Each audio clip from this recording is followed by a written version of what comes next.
I see kids, when they see me in uniform, go out of their way just to say to the top of their lungs, I hate the police, can't stand the police. They used to love us. What happened? Law enforcement officers have been the face of oppression to far too many of our fellow citizens. This dark side of our shared history has created a generational, almost inherited mistrust. The uprising should have never happened. I had gone into Baltimore City and there were these blue flashing lights, sending a message to me that I was about to enter a war zone. Baltimore is a trauma-filled city. Problem is, most of its inhabitants have learned to coexist with that trauma and do it poorly. To think that so many people in the minority communities have an added fear. Police officers rush up to me, yelling at me. I walk the streets of my own neighborhood, and I'm chased and hounded, and persecuted, and have guns drawn on me. And the first thing I said was, my attorney's on speakerphone, and he hears everything. They all took a step back. I'm sitting in the back of a police car, and I shouldn't be.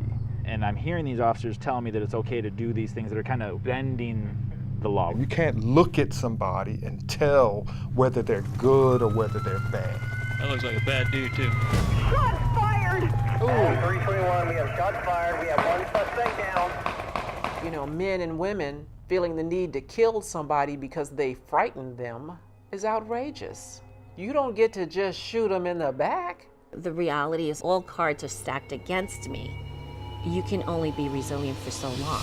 Shots fired, officer down. We got a guy with a long rifle. We don't know where the hell he's at. The suspect stated he wanted to kill white officers. 12 officers shot, 5 dead. That's an impossible position to be a law enforcement officer and to be shot for it. This is a battle for our identity. Change is going to come from within. Love is the answer. Love isn't just a word. Love takes work. We've got to start seeing each other as a value and as an asset. The next doctor that would cure cancer could have their life cut short. What is the future going to be like? Who are we going to become as a society? That could have been me in that box.